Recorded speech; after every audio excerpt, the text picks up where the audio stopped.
Hello dear learners, welcome to the knowledge point. आज के इस वीडियो में हम लोग स्टार्ट करने वाले हैं 9 gold medals written by David Ross. इसमें हम लोग 9 गोल्ड मेडल्स के जो है वो आज क्वेश्चन आंसर्स को देखेंगे, जो आपके एग्जाम्स के लिए काफ़ी ज़्यादा इंपॉर्टेंट है। चैनल पे नए हैं तो don't forget to like, share and subscribe the knowledge point for more useful videos. चलिए स्टार्ट करते हैं।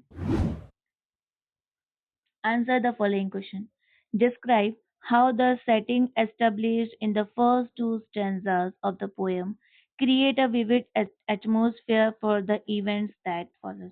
यहाँ पे आपको डिस्क्राइब करना है कि जो फर्स्ट टू स्टेंजास में जो यहाँ पे जो भी सेटिंग उन्होंने क्रिएट की है पोएट ने, जो एक एटमोसफियर क्रिएट करती है उस इवेंट का जो उन्होंने फॉलो किया है। तो यहाँ पे क्या आंसर आएगा? The first two stanzas create a and exciting atmosphere. Athletes come from different places after long practice, and spectators gather to cheer them. Since it is a final event, there is a sense of eagerness and excitement, which prepares us for the important events that follow. यहाँ पे first to stanzas में जो है वो exciting atmosphere create करता है, जहाँ पे एथलीट्स जो है वो डिफरेंट प्लेसेस से आते हैं आफ्टर अ लॉन्ग प्रैक्टिस, और जो यहाँ पे स्पेक्टर्स मतलब जो क्राउड है वो यहाँ पे गैदर्ड होता है उनको चीयर करने के लिए। और यहाँ पे ये एक फाइनल इवेंट था, तो यहाँ पे सब में जो है वो एगरनेस और एक्साइटमेंट ऑलरेडी था, जो प्रिपेयर करता है हमें एक इम्पोर्टेंट इवेंट के लिए। ठीक है, यहाँ पे सेकेंड क्वेश्चन है, how do you think the youngest athlete might have felt when he fail? यहाँ पे लगता है कि जो यंगेस्ट एथलीट था उन 9 प्लेयर्स में, वो जब यहाँ पे गिर जाता है तो उसको किस तरीके से फील होता है, यहाँ पे आपको वो आंसर लिखना है। तो यहाँ पे आंसर इस तरीके से लिखा जाएगा, the youngest athlete must have felt hurt, sad and disappointment. ठीक है, यहाँ पे वो जो यंगेस्ट एथलीट है उसको यहाँ पे हर्ट हुआ होगा, सैडनेस हुआ होगा और डिसअपॉइंटमेंट हुआ होगा जब वो यहाँ पे गिर गया था। He may have thought that all his hard work was wasted. यहाँ वो गिरा तो उसको ऐसा फील हुआ होगा कि उसका इतने सालों का जो हार्ड वर्क है वो यहाँ पे वेस्ट हो गया। He his crying shows his pain as well as his frustration. जब वो यहाँ पे रो रहा था तो उसके जो आंसू थे उसमें उसका पेन और फ्रस्ट्रेशन दोनों ही हमें देखने को मिला था। ठीक है, आई होप आपको ये दोनों क्वेश्चन क्लियर हुए होंगे। नेक्स्ट है यहाँ पे, Why were the athletes eager to begin the race? यहाँ पे जो एथलीट्स है वो क्यों eager थे उस रेस को फिर से स्टार्ट करने के लिए? The athletes were eager to begin the race because they had trained so many weeks and wanted to perform well.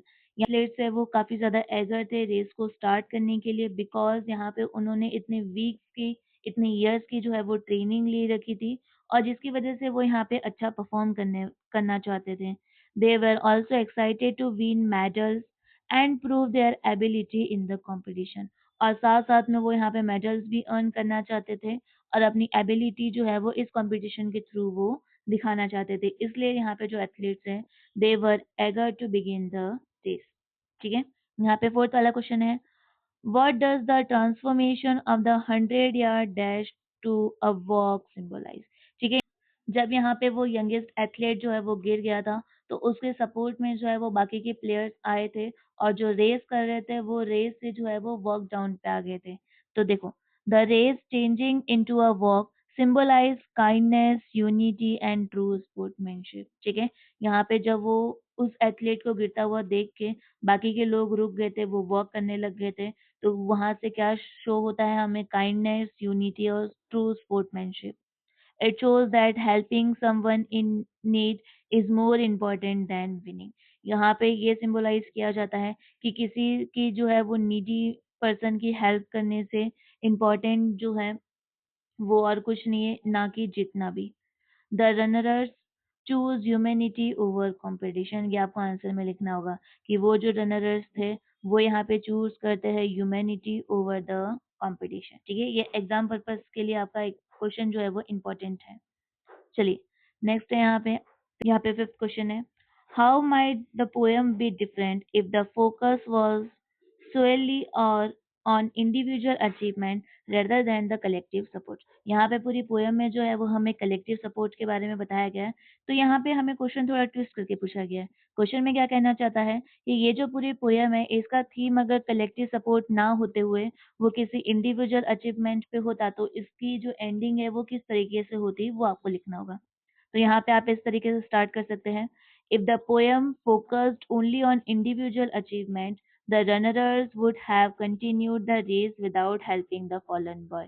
यहाँ पे जो पोएम है वो ओनली फोकस करती है इंडिविजुअल अचीवमेंट पे, तो वो जो रनर्स है वो अपनी रेस को कंटिन्यू करते without helping the fallen boy, मतलब वो जो यंगेस्ट एथलीट नीचे गिर गया था उसकी हेल्प करे बिना ही जो है वो आगे उस रेस को कंटिन्यू करते। The poem would then highlight only winning and losing। तो यहाँ पे ये जो पोयम है वो सिर्फ हाईलाइट करती है एक जीत और एक हार को। And it's message of kindness and team work would be lost. But यहाँ पे जो उसका मैसेज होता काइंडनेस और टीम वर्क का वो उस पोयम से चला जाता अगर उसकी जो थीम है वो शिफ्ट हो जाती इंडिविजुअल अचीवमेंट पे। तो यहाँ पे सिक्स क्वेश्चन है, how does the poet use of language and tone enhance the readers engagement with the poem. यहाँ पे जो पोएट है उनका जो लैंग्वेज था और जो टोन था वो किस तरीके से रीडर्स को एंगेज करता है इस पोएम में।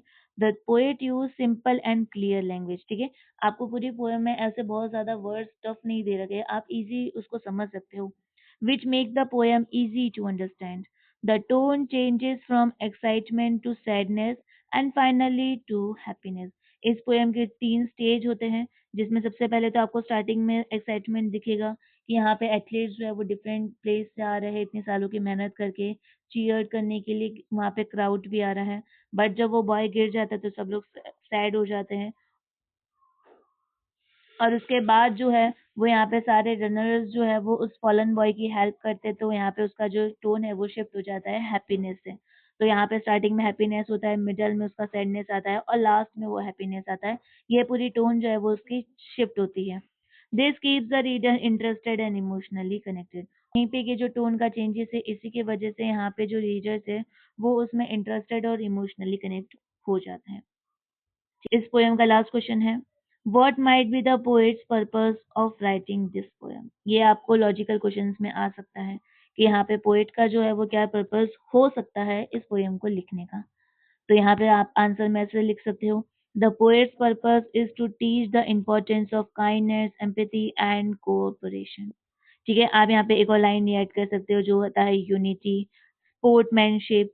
आप एक ये भी आंसर में लिख सकते हो। ठीक है, कि यहाँ पे जो पोएट है वो यहाँ पे हमें ये सिखाना चाहते हैं कि जो काइंडनेस है, एम्पैथी है और जो कॉर्पोरेशन है, यूनिटी है, स्पोर्टमैनशिप है, इन सब का importance. Through the runners action ही shows that helping others is more important than winning the race. और जो यहाँ पे उन्होंने इवेंट रखा था कि जो रनर्स है वो यहाँ पे किस तरीके से उस बॉय की हेल्प कर रहे हैं जो एक विनिंग रेस से भी ज़्यादा इम्पोर्टेंट है। ठीक है, आई होप आपको यहाँ पे क्वेश्चन आंसर जो है वो क्लियर हुए होंगे और अगर आपको कुछ भी डाउट निकलता है तो आप मुझे कमेंट सेक्शन में पूछ सकते हैं।